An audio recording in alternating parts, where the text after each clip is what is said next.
Assalamualaikum warahmatullahi wabarakatuh.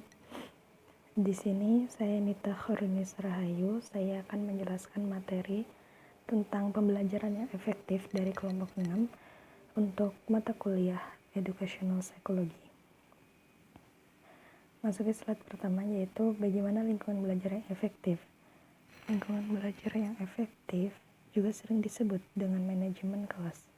Nah, pada lingkungan belajar yang efektif ini akan berfokus pada penggunaan waktu yang efektif, penciptaan lingkungan belajar yang efektif, dan pengelolaan kelas yang disiplin. Jadi di sini guru ditekankan untuk memahami siswanya, kemudian menguasai waktu pelaksanaan pembelajaran, dan menciptakan lingkungan yang kondusif, serta pengelolaan kelas yang disiplin, sehingga di dalam kelas itu selama pembelajaran tidak ada hal yang sia-sia. Kemudian dampak waktu terhadap belajar. Yang pertama, menggunakan waktu yang telah disediakan. Jadi biasanya pembelajaran itu dilakukan 1 hingga 2 jam. Jadi selama waktu tersebut haruslah dimanfaatkan oleh guru dan murid sebagai pembelajaran dan digunakan dengan sebaik-baiknya. Yang kedua, waktu efektif untuk belajar. Jadi waktu efektif untuk belajar itu menurut saya dari program wajib belajar itu 9 tahun, kemudian diubah menjadi 12 tahun, yang SD itu 1 hingga kelas 1 hingga kelas 6, kemudian SMP kelas 1 hingga kelas 3, dan SMA kelas 1 hingga kelas 3 SMA.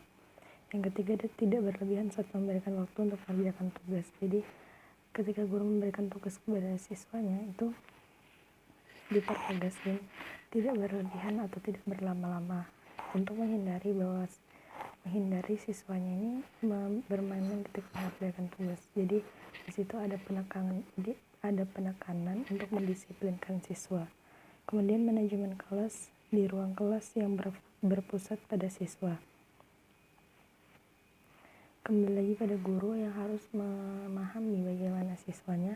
Dari situ dapat diciptakan bagaimana sih lingkungan kelas yang kondusif berdasarkan dari karakteristik siswa-siswanya sendiri.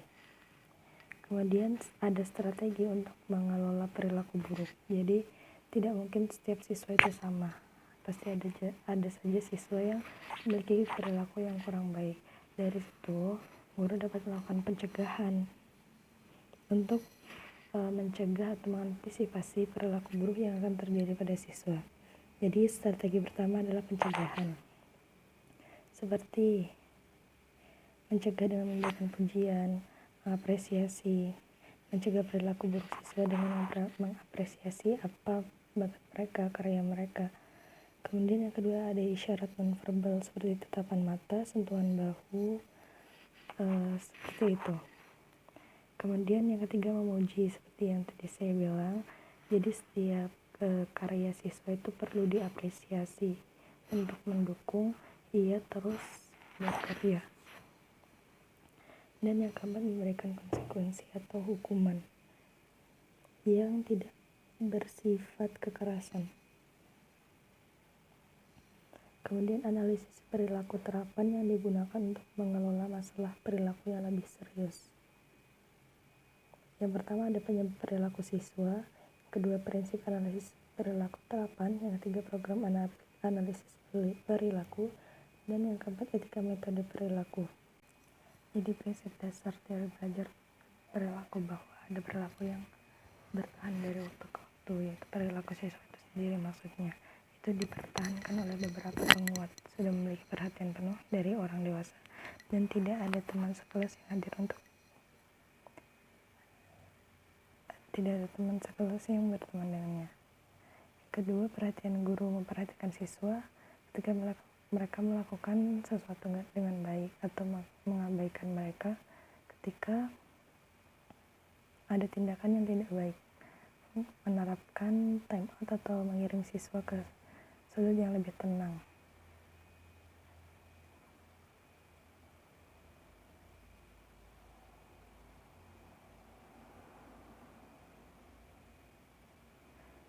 ada juga perhatian teman, yaitu ketika siswa memasuki masa remaja, kelompok sebaya menjadi sangat penting dan sangat berpengaruh bagi karakteristiknya dan norma-norma teman sebaya, mulai mendukung kemandirian dari otoritas. Ketika anak-anak dan remaja lebih besar terlibat dalam tindakan kenakalan yang serius seperti vandalisme, pencurian, intimidasi, dan penyerangan, mereka biasanya didukung oleh kelompok sebaya yang nakal. Strategi untuk mengurangi perilaku buruk yang didukung oleh teman sebaya sangat berbeda dengan strategi yang dimaksudkan untuk menarik perhatian guru. Kemudian, prinsip analisis perilaku. Untuk informasi lebih lanjut tentang praktik-praktik ini, ditambah pencegahan perilaku buruk dengan menggunakan manajemen kelas yang efisien dan masalah pelacakan. Misalnya, satu pendekatan yang banyak digunakan yang disebut positive behavioral intervention and support telah ditemukan untuk memungkinkan sekolah meningkatkan perilaku di seluruh sekolah, dan hasil lainnya menggunakan strategi ini. Program analisis perilaku. Langkah pertama dalam menerapkan program manajemen perilaku adalah mengamati siswa yang berperilaku buruk, mengidentifikasi satu persatu dan jumlah kecil perilaku yang akan ditargetkan terlebih dahulu, dan lihat penguat mana yang mempertahankan perilaku tersebut. Ini karena konsekuensi positif atau negatif dapat sering diterapkan, membuat hubungan antara perilaku dan konsekuensi menjadi jelas bagi siswa. Dalam mengamati seorang siswa, cobalah untuk menentukan penguat apa yang mempertahankan perilaku target.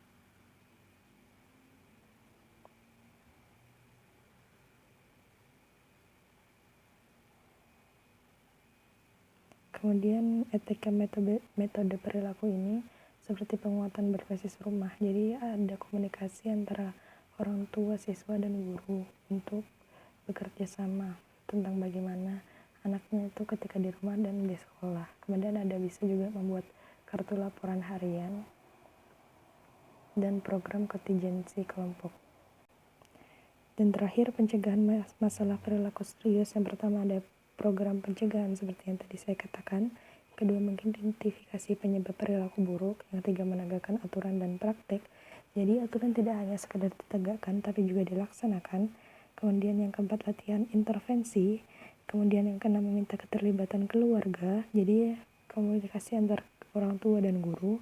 Kemudian menggunakan mediasi teman sebaya, karena teman juga sangat berpengaruh pada karakteristik seorang siswa. Yang kedelapan, menghadapi penindasan, dan kesembilan, menerapkan konsekuensi dengan bijaksana. Mungkin itu saja yang dapat saya sampaikan, kurang lebihnya mohon maaf. Sekian, wabillahi taufiq wal hidayah. Assalamualaikum warahmatullahi wabarakatuh.